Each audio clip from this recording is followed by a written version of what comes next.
Boa noite, meus queridos irmãos, saúdos na graça e na paz do Senhor. Estamos reunidos para louvar e glorificar o nosso Deus, dando continuidade às nossas reuniões presenciais de quarta-feira aqui no templo. E acredito, irmãos, da forma como nós estamos vendo a pandemia, creio que logo nós também vamos iniciar os cultos presencial à noite. Estamos só aguardando para ver se não vai alterar, se não vai ter alguma mudança, se não vai haver algum retrocesso, impedimento das autoridades em relação às nossas reuniões, mas por tudo que nós estamos vendo, pelo bom andamento das coisas, como estão ocorrendo, acredito que, se Deus permitir, se for essa a vontade do nosso Deus, logo teremos condições de fazer com mais tranquilidade, com calma também. Sabemos que alguns irmãos que são grupo de risco ainda não podem estar presentes, mas vamos abrindo devagar, com calma, vendo a possibilidade de fazermos que as nossas reuniões sejam reuniões abençoadoras. Logicamente, eu sei que os irmãos estão com saudades de estar aqui no templo, de se reunir, mas ainda estamos num tempo um pouco difícil. E peço que os irmãos estejam orando, peço que os irmãos estejam se colocando à disposição do Senhor para nós logo estarmos nos reunindo e vendo tudo aquilo que for possível. Irmãos, também em relação à obra, está em bom andamento, já iniciamos erguimento das paredes que nós não íamos derrubar, pois foi necessário, porque estavam muito tortas, estavam praticamente caindo.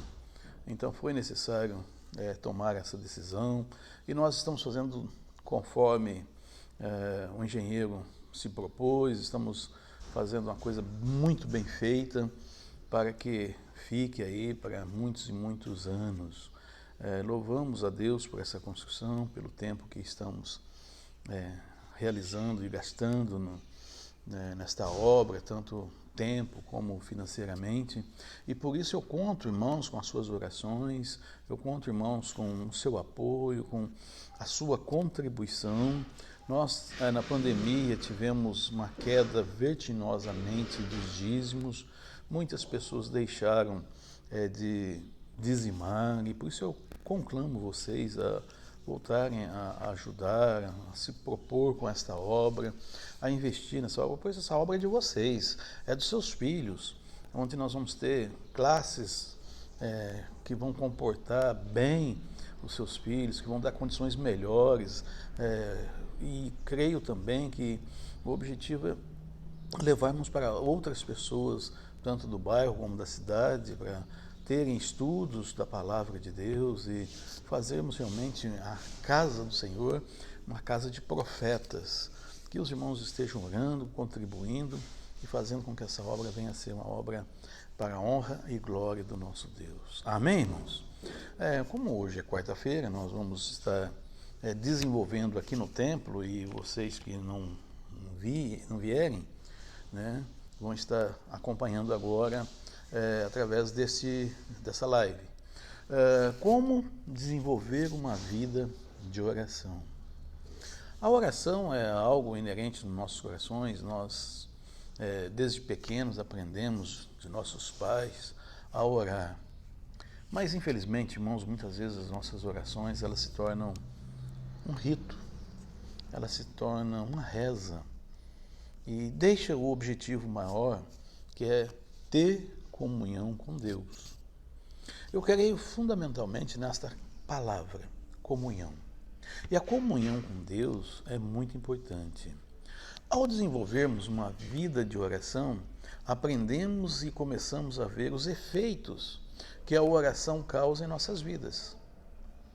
Querendo ou não, irmãos, nós, nas nossas orações, quando nós fazemos as nossas petições, nós desejamos uma resposta do nosso Deus.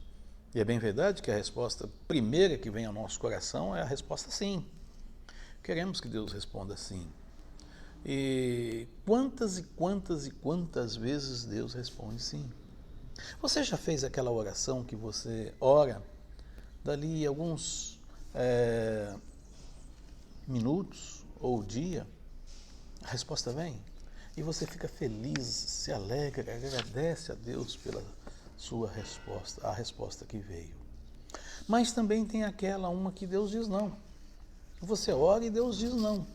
E a partir do momento que Deus diz não, ficamos tristes. Mas como servos, acatamos e obedecemos à voz de Deus, e depois a gente vai ver que aquela resposta não foi o melhor para as nossas vidas. Mas, meus queridos irmãos, aquela resposta, ou melhor, aquela que não é resposta nem sim nem não, aquela que nós entendemos, Deus está dizendo, espere, espere, esta é difícil. Como é difícil para nós entendermos e vermos que Deus não diz nem sim, nem não. E ficamos no aguardo. E temos que aguardar, temos que esperar. O próprio Senhor Jesus Cristo buscava um tempo para estar com o Pai, em comunhão, e ali naquele período ele estava próximo de Deus, estava com Deus, e ele falava com Deus e ouvia a voz do Pai. E aqui no texto que vai servir de mensagem e que vai servir para a nossa meditação, nós vemos aqui em Mateus capítulo 6, versículos 5 a 13. Vamos fazer a leitura e depois nós vamos discorrendo na mensagem. E quando orares, não seja como os hipócritas, pois se comprazem em orar em pé nas sinagogas e às esquinas das ruas para serem vistos pelos homens. Em verdade vos digo que já receberam o seu galardão. Mas tu, quando orares, entra no teu aposento, e fechando a tua porta, ora a teu Pai que está em oculto, e teu Pai, que vê secretamente, te recompensará. E orando não useis de vãs repetições, como os gentios que pensam que por muito falarem são ouvidos. Não vos assemelheis, pois, a eles, porque vosso Pai sabe o que vos é necessário, antes de vós los pedirdes. Portanto, vós orareis assim: Pai nosso que estais nos céus, santificado seja o teu nome, venha o teu reino, seja feita a tua vontade, assim na terra como no céu. O pão nosso de cada dia nos dá hoje, e perdoa-nos as nossas dívidas, assim como nós perdoamos aos nossos devedores. E não nos induzas à tentação, mas livra-nos do mal, porque teu é o reino, e o poder e a glória para sempre. Amém. É bem verdade, irmãos, que nós vemos que até esta oração modelo que o Senhor Jesus Cristo nos ensina, acabou se tornando um ritual, uma reza para muitas denominações. E muitos pegam e fazem essa oração ou essa reza, e isso a gente vê que não tem validade. Por quê? Porque o objetivo da oração, como eu já disse, é comunhão. E comunhão é nós conversarmos. Comunhão é você estar reunido com seus familiares, ou reunido com sua esposa, reunido com seus filhos, reunido com seus amigos, e ali você conversa, e tem aquela conversa franca, aquela conversa aberta com a pessoa, e você tem até mesmo a liberdade de expressar coisas mais secretas do coração. E a oração, assim nós fazemos quando estamos com Deus. Se nós olharmos na Bíblia, vários exemplos de orações, mostra-nos esta comunhão, essa intimidade. Quando Ana estava no templo chorando, o profeta, o sacerdote Eli, confundiu, achando que ela estava bêbada, porque ela não soltava palavras conexas. Mas o coração de Ana estava sendo derramado. Você já teve esse momento com Deus de se abrir de tal maneira que você coloca para fora o que está sentindo? Os irmãos pentecostais, eles têm o costume de orar em línguas, E o apóstolo Paulo nos ensinando que o falar em línguas, se alguém tem esse dom, que fale no seu quarto, sozinho, entre ele e Deus. E se o fizer na coletividade, que faça um, e esse um fazendo, que haja intérprete para os demais entenderem. Então nós vemos que até essa questão aí é muito complicada, porque muitas vezes as pessoas entendem errado e aí todos oram junto, falando palavras que ninguém entende nada e não chega até Deus, e se torna uma coisa tão estranha. Porque exatamente essa questão que eu estou colocando aos irmãos, comunhão. E comunhão é fundamental. Mesmo com gemidos inexprimíveis, você está tendo aquele momento de comunhão. E Ana estava dessa forma com Deus. Tanto é que o sacerdote Eli a confundiu como estando bêbada. Mas quando orares, não seja como os hipócritas. Assim diz o Senhor Jesus. Pois se comprazem em orar em pé nas sinagogas e às esquinas das ruas para serem vistos pelos homens. Em verdade vos digo que já receberam seu galardão. Irmãos, é algo que eu ficava assim muitas vezes sem entender. Eu era novo, convertido, e havia algumas pessoas que iam fazer suas orações em público e começavam a tecer palavras que na minha adolescência não compreendia. E eles começavam, amantíssimo, gloriosíssimo, isso, aquilo, Deus. E faziam aquelas orações floridas. Mas eu, na minha simplicidade, na minha incompreensão, não entendia. Porque nós devemos usar, em caso, ou melhor, em particular é uma coisa, mas ali, em público, nós devemos fazer orações claras, objetivas, que as pessoas compreendam, que as pessoas entendam. Agora, no particular, é você com Deus. No particular, você busca essa comunhão com Deus. E aqui Jesus está dizendo, olha, os escribas e fariseus são hipócritas. Eles oram nas esquinas, fazem aquelas rezas, aqueles rituais, só para se mostrarem. Não fazeis assim. Que a nossa oração não seja no muito falar, mas que seja objetiva, como eu já disse. Há pessoas que acham que falando muito vai enganar Deus. Havia um personagem na escolinha do professor Raimundo, que o nome do personagem era Rolando Lero. E ele tinha assim uma forma de falar com o seu professor, usavam palavras assim rebuscadas, queria enrolar o professor. Só que o professor não caía na dele. E alguns agem como o Rolando Lero, querendo na sua fala, na sua maneira de dizer, enrolar Deus, como se Deus não conhecesse os corações, como se Deus não lesse o que nós pensamos. Então que a nossa oração seja objetiva. Mas tu, quando orares, entra no teu aposento e fechando a porta. Entra no seu aposento, feche a porta e ore. Eu tenho tido a experiência, como eu tenho dito aos irmãos, de no meio da madrugada acordar. Confesso aos irmãos que no início eu acordava e aí não conseguia dormir, rolava de um lado da cama, rolava do outro lado da cama e ficava um pouquinho até bravo, né? Poxa, não consigo dormir, perdi o sono e amanhã tem que levantar cedo, ou já daqui a pouco eu tenho que levantar. E então eu mudei. Quando eu acordo, quando eu não consigo dormir, eu entendo que Deus quer que eu ore. E aí eu começo a orar. E eu falo aos irmãos, já falei várias vezes, que a gente começa a orar e vem pensamentos diversos na cabeça, querendo tirar-nos a concentração, querendo nos tirar o momento de estar a sós com Deus. E nós devemos procurar manter a nossa comunhão, manter o nosso centro na oração para estar com Deus. Não tem como esconder de Deus os nossos pensamentos. Não tem como esconder de Deus os nossos pensamentos. E aqui no versículo 7 diz: e orando não useis de vãs repetições como os gentios, que pensam que por muito falarem serão ouvidos.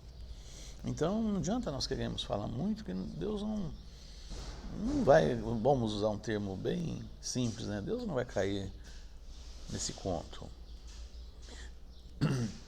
E não fazer de nossas orações uma reza. Este é o principal pensamento que nós devemos ter em nossas mentes. Não fazer de nossas orações vãs repetições. Não fazer de nossas orações repetições e vira uma reza. Não. Nós devemos estar orando de tal maneira que Deus possa ouvir realmente o nosso coração. Fazer como Ana, abrir o nosso coração para Deus. Não vos assemelheis, pois, a eles, o versículo 8, não vos assemelheis, pois, a eles, porque vosso Pai sabe o que vos é necessário, antes de vós lhe o pedirdes.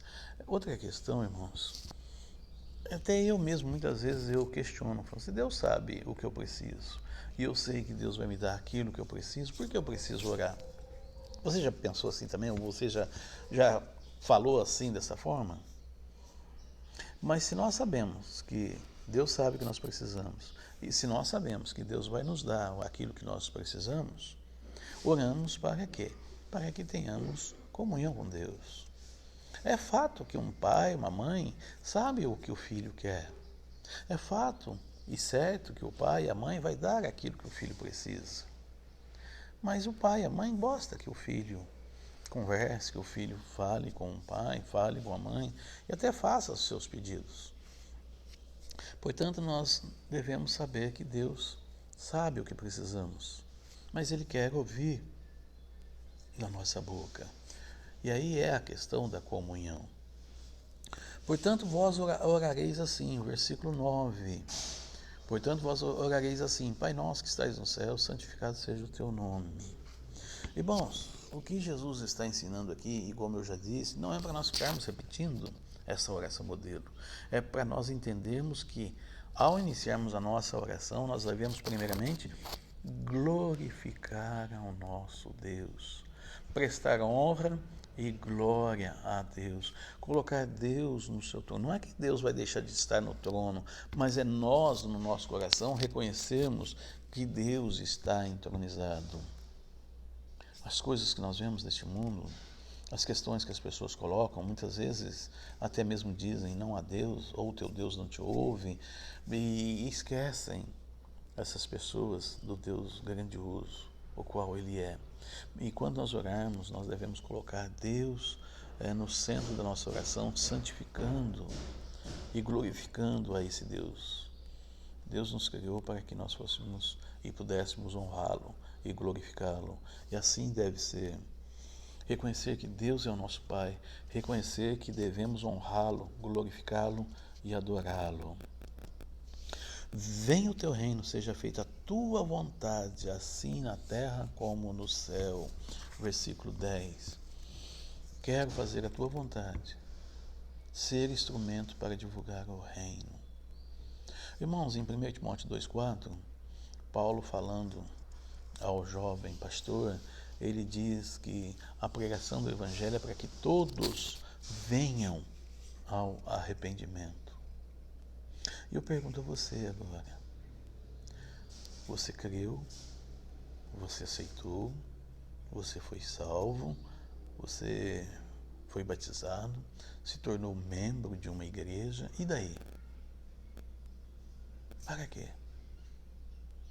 A sua vida, a sua salvação, qual é o propósito?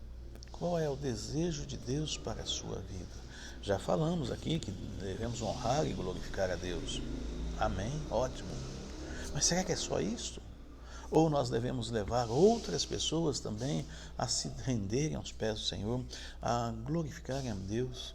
Pode haver maior adoração a Deus de que ver um pecador crendo e aceitando a Jesus como Senhor e Salvador e confessando Jesus no seu coração? Então, que todos venham ao arrependimento, e essa tarefa cabe a nós, não aos anjos. não a outros seres, mas a nós, humanos. E quando nós queremos e recebemos a Jesus, devemos anunciar e pregar o Evangelho. O pão nosso de cada dia nos dá hoje. É outra questão, irmãos, estamos vivendo aqui na pandemia e passa pelas nossas cabeças, porque a gente vê situações de pessoas que não têm nem o que comer. E aí a gente vai no supermercado e acaba vendo que o arroz quase dobrou de preço, que o óleo quase dobrou de preço. E isso nos assusta. E ficamos pensando, o que vai ser amanhã? Mas aqui a nossa oração e o que Deus nos ensina, o pão nosso de cada dia nos dá hoje. E o Senhor Jesus nos ensina logo a mais buscar em primeiro lugar o reino de Deus e a sua justiça, e as demais coisas nos serão acrescentadas. Portanto, o pão nosso de cada dia nos dá hoje. Se nós temos o pão nosso, se nós sabemos que Deus está nos dando o pão nosso, vamos agradecer. O Senhor é o meu sustentador e o meu mantenedor. Agradeço por tudo o que tenho e o que sou, porque Deus me deu. Salmo 71:6 e Jó 1:21, quando Jó expressa que o Senhor ele veio nu ao mundo e nu voltará ao mundo. O Senhor deu, o Senhor pode tirar. Portanto, nós sabemos que Deus nos dá e Deus nos tira.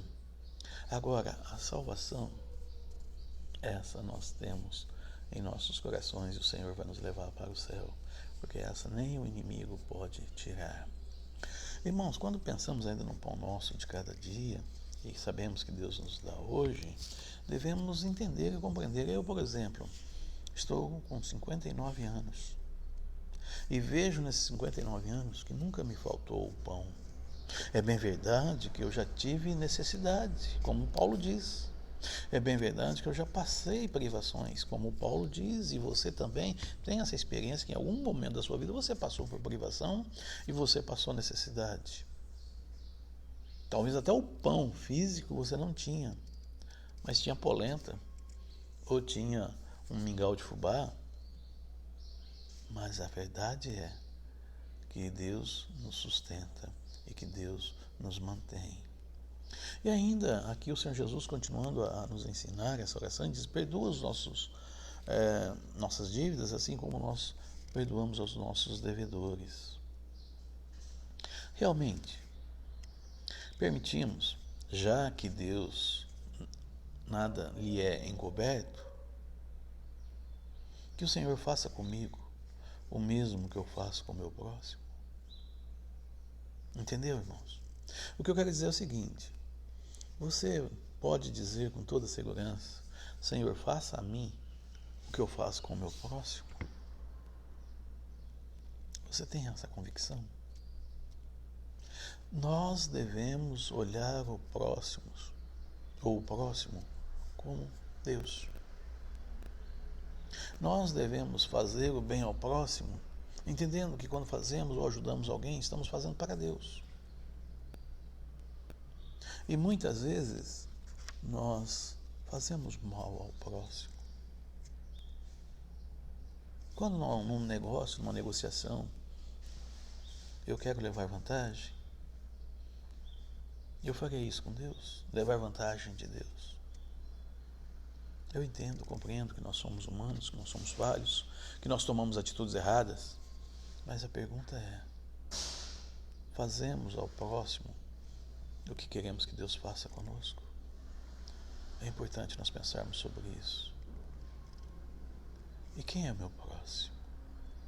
Lembram da parábola do Senhor que perdoou a dívida do seu servo? Uma dívida muito alta. E o seu servo foi levado até o seu senhor e o Senhor disse: olha, prenda ele, porque ele não tem o que me pagar. E o servo chorou, o servo se humilhou, o servo pediu para que o Senhor não fizesse. E o Senhor perdoou a dívida daquele servo. Ele saiu e encontrou com seu conservo, que lhe devia um valor ínfimo. E ele chamou as autoridades e mandou que prendesse o seu conservo, porque o seu conservo não tinha com o que pagar. Só que o Senhor ficou sabendo. Chamou aquele servo e disse: o que você fez? Eu perdoei uma dívida enorme sua, e você não perdoou o seu conservo, não perdoou o seu próximo. Portanto, agora você vai para a prisão. E é uma palavra para nós pensarmos, para nós buscarmos realmente desejar ao nosso próximo o que nós queremos que o Senhor nos dê a nós. E não nos induzas à tentação, mas livra-nos do mal, porque teu é o reino, o poder e a glória para sempre. É bem verdade, as Escrituras dizem que Deus não tenta ninguém. Deus não pode tentar. Aliás, Deus nos livra das tentações, nos tira as tentações. Mas, queridos irmãos, nós entendemos e compreendemos que o Senhor é a nossa força. E o Senhor nos livra do mal, porque o teu é o reino, o poder e a glória para sempre. A nossa oração deve ser sempre seguida de: faça-se a tua vontade e não a minha. Irmãos, eu vejo muitas vezes cristãos que aprenderam com seus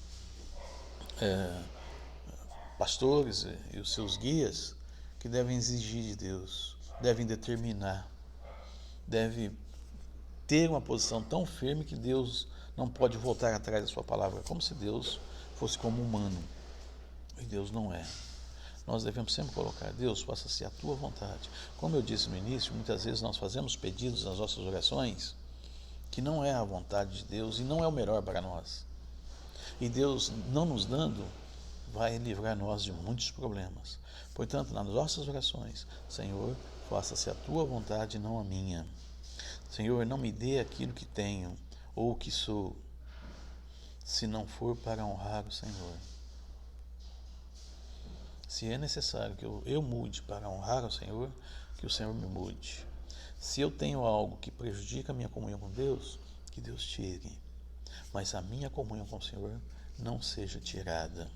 Então, para mim não vai servir, pois se vai perder a comunhão com o Senhor, é melhor não ter. Senhor, livra-me de qualquer pessoa ou coisas que podem me separar de Ti.